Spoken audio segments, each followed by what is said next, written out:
If you want to catch more fish from the back of the boat, I'm going to give you 4 tips on how to do that right now. What's up everybody, I'm Nathan Hance with Enhanced Fishing. And if you've watched my videos, you know that I fish several circuits as a co-angler from the back of the boat. And we're going to jump right into these 4 tips. Tip number 1 is pre-trip research. You should be doing pre-trip research whether you're fishing from the front of the boat or the back of the boat. It really doesn't matter. So the time of the year that you're taking this trip, is it the dead of summer? Is it the cold of winter? When is this time of year? What species of bass are in the lake that you're fishing? Is it largemouth? Is it smallmouth? Is it spotted bass? Is it all 3? Do you need to change up what you're throwing because of that? Videos. Have you watched any videos about what people are doing on that lake that in similar times of year?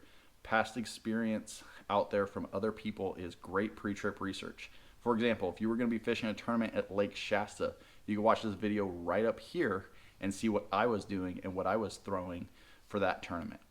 Guys, and then the last thing here is practice.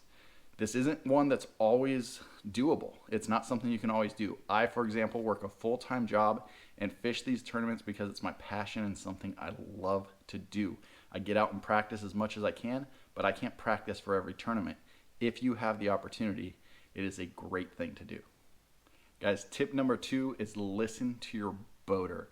Guys, this is going to start out with respect. If you are respectful to your boater, you're on time meeting them where they want you to meet them, you're being courteous to them, giving them gas money, doing those things you should do as a good co-angler, they're going to help you out. They're not always going to help you out, but they're going to help you out. They're going to give you tips. They might tell you maybe what type of bait to throw. And a bonus on this is that might not always happen. You guys might not always be given that information, but if your pro or boater is giving you tips, make sure you're listening to this. All right, guys, tip number 3, slow down. It doesn't matter what you're fishing, slow it down. Fishing behind somebody, no matter what they're throwing, if you can slow down your technique, you're gonna catch more fish.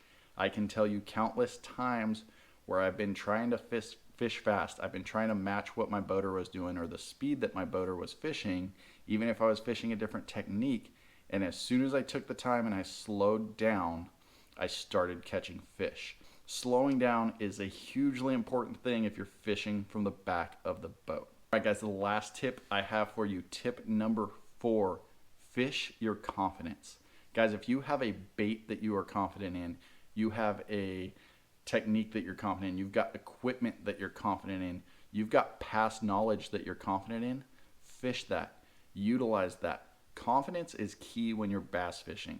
My favorite thing to throw is a Wacky Rig Senko, and guys, I have fished that even when boaters have told me, oh, throw this, do this, other things. I've had confidence in that bait, and if it gets tough, I throw that out there and I have caught fish every time. So fish your confidence, whether it's a bait, whether it's equipment, or whether it's past knowledge.